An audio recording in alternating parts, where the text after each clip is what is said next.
Hey, hello everybody, I'm Aaron Hazelhurst. Welcome to the programme. It's a quick one. This one is about 8.5 minutes. You give me that and I'll give you a fascinating little snapshot of all the latest in the world of business and money. We're going to start with Uber. It has become, of course, a household name around the world in just a few years.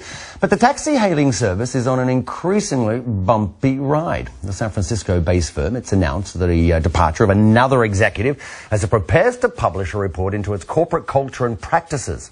It's been put together, that investigation been put together by former US Attorney General Eric Holder and is expected to recommend some sweeping changes. Take a look at this. Now, it was commissioned after the former engineer Susan Fowler, she wrote a blog complaining of persistent sexual harassment. Uber promised it would investigate. But that wasn't the only complaint. The company's been forced to fire more than 20 people after uncovering 215 other allegations of harassment.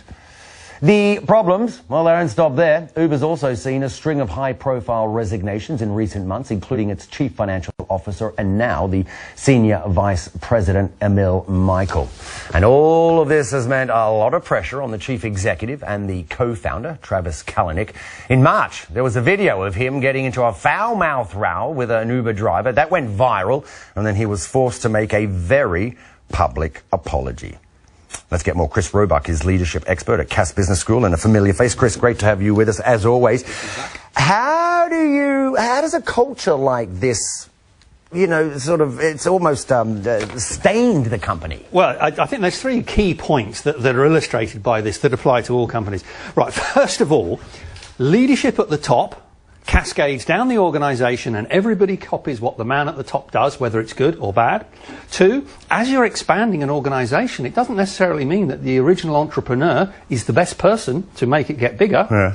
And three, it doesn't matter if you're a transactional business, it's not just about customers. If you're trying to expand and make money, you need great employees to join you. And with this sort of stuff happening... So do you think people will be looking at Uber and going, you know what, I'm not joining this company, even if they're going to pay me the big bucks? Yeah, because to some degree they'll say, fine, I might be paying, you know, a lot of money, yeah, but I'm not going to be treated like that. What is critical point, though, is the people who can make the real decisions are the talented people they need to make this organisation successful.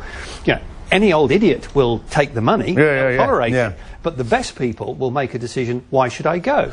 So if this, you're saying, it sort of stems from the top and flows its way down, if you don't chop off the top of their head, so basically, can this get fixed if Travis still stays, Travis Kalanick, well, or does he have to go? Arianna Huffington, which is perhaps the saving grace, who has some very good views on corporate culture, she's in there and she's trying to make him change. And he's already said in that apology, look, you know, I need to change, I need to grow up, was the phrase he used. So therefore there is hope. But the question is, like other leaders, you know, we can think of, the question is, can they change their behaviour given the world that they're in? He's been described as a scruffy entrepreneur.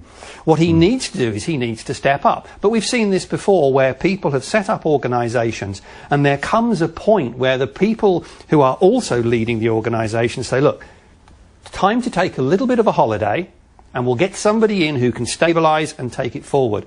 But whilst there is it's effectively, you know, you cannot make an organisation successful through leadership that intimidates rather than inspires. Yeah.